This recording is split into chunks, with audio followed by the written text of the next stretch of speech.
वैसे तो फिर गाय कोई पालेगा ही नहीं। तो अच्छा ही है ना, सही लिखा है। तो आप लोग डेयरी, कोई भी डेयरी प्रोडक्ट खाते हो? खाते हैं ना। तो फिर एक तो ये सही है या फिर जो आप लोग करते हो वो सही है? मतलब हम लोग जो सब हम लोग करते हैं, मतलब हम लोग भी डेयरी प्रोडक्ट खाते हैं सब, तो वो सही है या तो ये सही है? क्या सही है? दोनों में से कुछ तो, हाँ कुछ तो एक ही सही हो सकता है ना, कि आप डेयरी प्रोडक्ट खाते हो वो सही है या फिर वो सिर्फ उसके बच्चे के लिए वो सही है। दोनों होना चाहिए, मतलब आधे थोड़ा बच्चे के लिए होना चाहिए और फिर थोड़ा इसके लिए भी होना चाहिए। अच्छा ठीक है, तो आपको लगता है कि अगर उसको, उसके बच्चे को सारा दूध दे दिया तो हम लोगों को कुछ मिलेगा? अभी आप मुझे बताओ, वो दूध जो होता है गाय का, वो किसके लिए होता है? उसके बच्चे के लिए होता है, राइट? तो फिर हम लोग क्यों पीते हैं?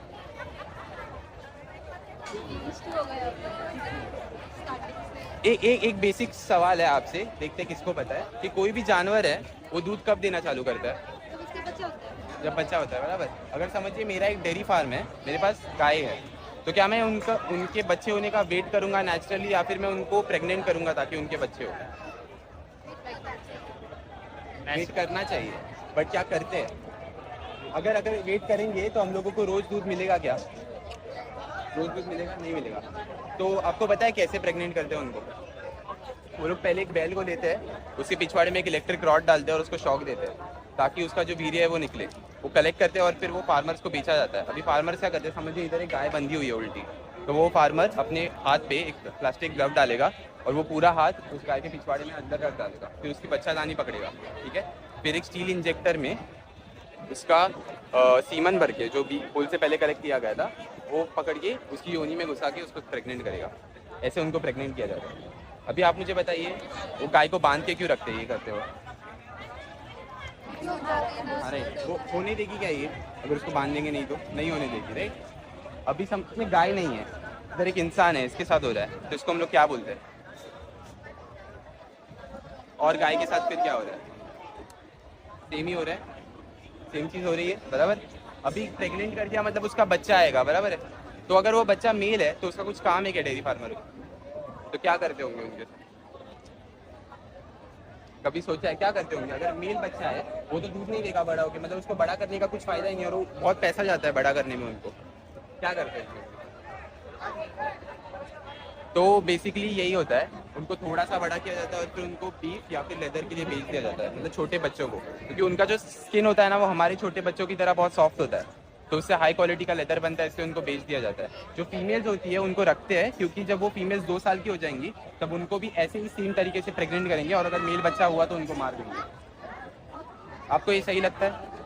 अभी दूसरा सवाल है मुझे आपसे, कोई भी जानवर पूरा जिंदगी दूध देता है क्या? नहीं, राइट? तो गाय भी देती होगी पूरा जिंदगी दूध। तो ये लोग क्या करते हैं कि एक बच्चा हो जाने पे वो गाय को 3 महीने के अंदर फिर से ऐसे ही प्रेग्नेंट कर देते हैं, ताकि अगर अभी प्रेग्नेंट करेंगे तो अगले साल दूध आएगा, मतलब बच्चा आएगा, मतलब बच्चे के साथ दूध आएगा, और ये जो दूध का प्रोडक्शन है वो गिरेगा नहीं तो गिर जाएगा ना। 10 महीने तक ही गाय दूध देती है एक बच्चा होने के बाद, तो गिर जाएगा। और ये लोग हर साल 4 से 5 साल तक गायों को प्रेग्नेंट करते रहते हैं। अभी सोचो, एक प्रेगनेंसी एक औरत के लिए कितना जोखिम भरा काम होता है, पूरा बॉडी चेंज हो जाता है, कितना तकलीफ होता है एक औरत को, और उसी दर्द के थ्रू हम लोग एक गाय को डालते हैं हर साल, और फिर जो उसका बच्चा आता है, अगर फीमेल है उसको अलग कर देते हैं और उसको अलग से बड़ा करते हैं, ताकि अगर वो दूध पी लेगी तो हमें नहीं मिलेगा। मेल है तो उसको वो तभी मार देते हैं, और हर साल उसको प्रेग्नेंट करते हैं, उसके बच्चे को मारते हैं, प्रेग्नेंट करते हैं उसके बच्चे को मारते हैं। आपको लगता है ये सही हो रहा है? फिर क्या होता है, एक टाइम पे जाके गाय की हालत खराब, तो वो दूध देना बंद कर देती है, तो क्या होता होगा फिर? तो क्या करते होंगे? अभी दूध कम आ रहा है, फिर दूसरी गाय भी है, तो उनके बच्चे भी बड़े हो रहे हैं ना, वो भी तो दूध दे रहे हैं, तो जगह कम है, तो अभी स्पेस मैनेजमेंट के हिसाब से इसको तो ठिकाने लगाना पड़ेगा, तो क्या करते होंगे उसके साथ? आपने रास्ते पे देखी है गाय? रास्ते पे ऐसे आवारे गाय देखी है? कभी सोचा वो उधर कैसे पहुंचती है? तो वो वही गाय होती है जिनका दूध हमने कभी ना कभी किसी ना किसी डेयरी प्रोडक्ट के थ्रू खाया होगा। वो अभी उधर है क्योंकि वो इतना दूध नहीं बनाती है। उधर उनका रोड एक्सीडेंट होता है, या फिर वो लोग कचरा खाते हैं जिसमें प्लास्टिक होता है और वो लोग मर जाते हैं।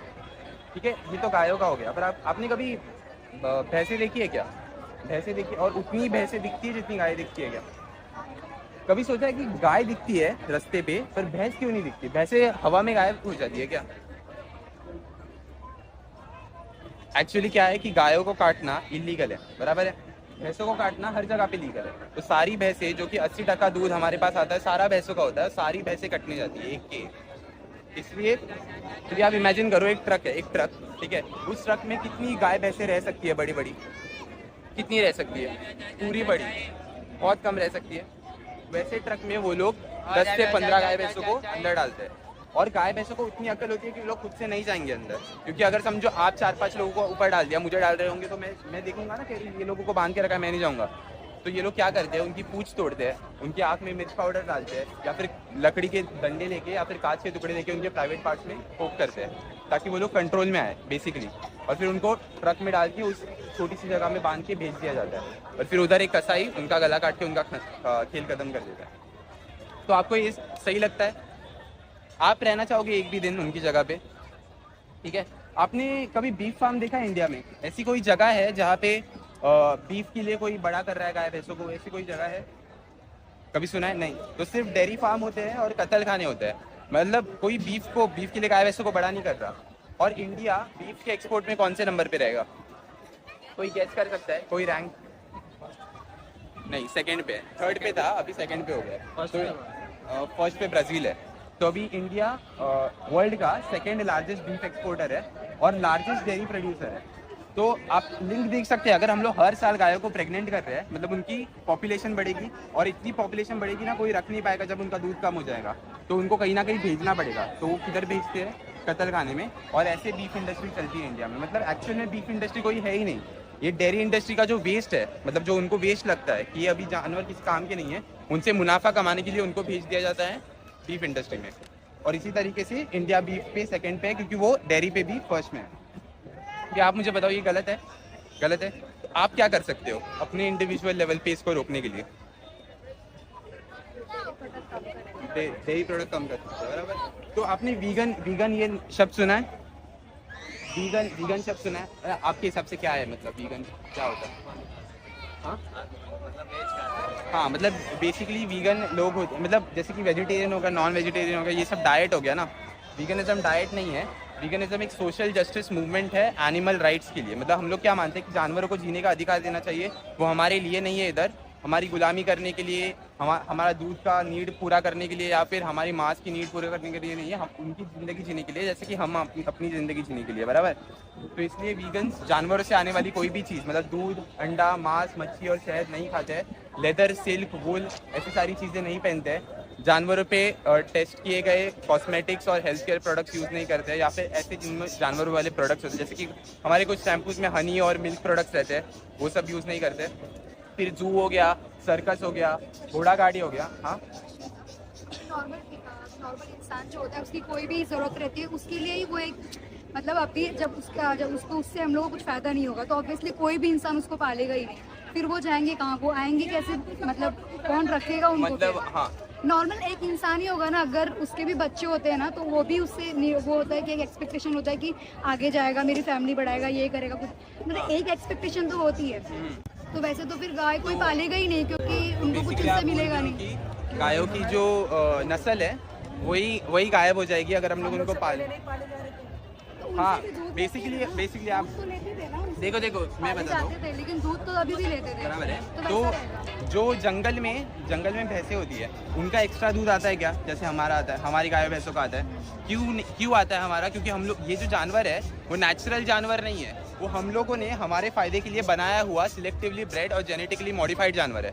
तो अगर ऐसा जानवर जो नेचुरल है ही नहीं, वो अगर लुप्त भी हो जाए तो अच्छा ही है ना, उस जानवर के लिए भी अच्छा है कि उसकी जो पीड़ा है, अगर समझिए एक बच्चा है, उस बच्चे को मैं बड़ा करता हूँ, उसको अब्यूज़ करता हूँ, और फिर 5 साल का होने पे ही उसको काट के मार देता हूँ, तो उससे बेहतर है कि वो बच्चा आए ही नहीं ज़िंदगी में। उसको पैदा करके मारने से अच्छा तो उसको पैदा ही ना करो ना। तो बेसिकली वीगनिज्म भी यही बोलता है, अगर ये जानवर जो हम लोगों ने अपने गुलामों की तरह बनाया, अगर वो चले भी जाएंगे रहे ना, तो बेहतर है कि हम लोग उनको पैदा करके उनको काटते रहे, बराबर है। ये जो मुर्गियाँ है जो 40 दिन में इतनी बड़ी हो जाती है हमारे खाने के लिए, और ये जो दूसरी मुर्गियाँ जो इतनी अंडे देती है, फिर इतना एक्स्ट्रा दूध देती है, बराबर। हाँ, तो आप मुझे बताइए, 2 चीज़ है, आप लोग एनिमल अब्यूज़ के खिलाफ है, आप मानते हो वीगनिज्म सही है एटलीस्ट, बराबर। ये 2 चीज़ें हो गई। तो आपको कौन सी चीज़ रोक रही है फिर वीगन बनने से आज के बाद? अगर आप मानते हो कि एनिमल अब्यूज मतलब खराब है, वीगनिज्म सही है, और वीगनिज्म मतलब ही एनिमल अब्यूज के खिलाफ जाना, क्योंकि अगर आप बोलते हो कि एनिमल अब्यूज के खिलाफ हूँ मैं और फिर भी आप वीगन नहीं हो, तो मतलब बेसिकली आप उसमें ही कंट्रीब्यूट कर रहे हो, आप पैसा दे रहे हो एनिमल अब्यूज के लिए, तो फिर आपको कौन सी चीज़ रोक रही है वीगन बनने से? अगर कोई ऐसा रीज़न है आपका कि मतलब समझिए आप लोग अभी घर पे जाने वाले हैं, मैं भी जाने वाला हूँ, आप इधर से निकल गए और फिर आप में से किसी को आइसक्रीम खाने का मन हुआ, अभी आपको पता है वो आइसक्रीम कैसे आती है, किसी के खून से आती है, बराबर, तो फिर भी आप गए और वो दुकानदार को पैसे दिए और आइसक्रीम ले लिया, क्या रीज़न रहेगा कि आपको पता होने के बाद कि एक गाय या भैंस को इतना इतना सब कुछ सहना पड़ा था इसके पीछे, फिर भी आप ले लो? और ये सिर्फ गाय भैंस के बारे में नहीं है, ये हर एक जानवर के बारे में जो भी मैंने बताया। ये वीगनिज्म सिर्फ गाय भैंसों के बारे में नहीं है, अंडे वाली मुर्गियों के बारे में भी है, मांस के लिए हम लोग जो बकरों को काटते हैं, ठीक है, जो मुर्गियों को काटते हैं, उन सब के बारे में। तो क्या रीज़न रहेगा कि आप हाँ इंटरेस्ट रहता है चीज़ का, तभी तो वो चीज़ लेते हैं। चीज़ बराबर, इंटरेस्ट हाँ, अगर आइसक्रीम खरीदे तो वो चीज़ आपको चाहिए रहेगी, तभी तो ले रहे हैं ना, हाँ, पता होने के बाद भी। हाँ, तो इसलिए तो खरीदते बेसिकली आपको मतलब मज़ा मिलता है आइसक्रीम खाने से, इतना तो मान सकते हैं हम लोग, इतना मान सकते हैं। तो जो टेस्ट होता है वो एक सेंसरी प्लेजर है, मतलब वो एक प्लेजर है, वो नीड नहीं है, ठीक है, हम लोग उसके बिना रह सकते हैं, पर हम लोगों को एक प्लेजर मिलता है, ठीक है। तो आपको क्या लगता है प्लेजर किसी को अब्यूज़ करना जस्टिफाई करता है? नहीं, क्योंकि अगर हम लोग प्लेजर से कोई चीज़ को जस्टिफाई करने लग गए तो सारे अपराध जो है ना, सारे जस्टिफाइड है, क्योंकि जो अपराधी होता है उसके लिए एक है ना वो प्लेजर ही होता है, ठीक है। अगर कोई जाके किसी का रेप कर रहा है, किसी को मार रहा है, ठीक है, तो उसके लिए वो प्लेजर है, बराबर है। और अगर हम लोग बोलेंगे कि मुझे आइसक्रीम अच्छा लगता है तो मैं खाऊंगा, मुझे फ़र्क नहीं पड़ता है कि उन जानवरों के साथ क्या हो, तो फिर हम लोग भी उसी माइंडसेट से काम कर रहे हैं, बराबर है। तो अब कोई दूसरा रीज़न है, इस पर क्लियर है हम लोग कि प्लेजर जस्टिफाई नहीं करता अब्यूज़ को, तो अभी दूसरा कोई रीज़न है, ये सब पता होने के बाद भी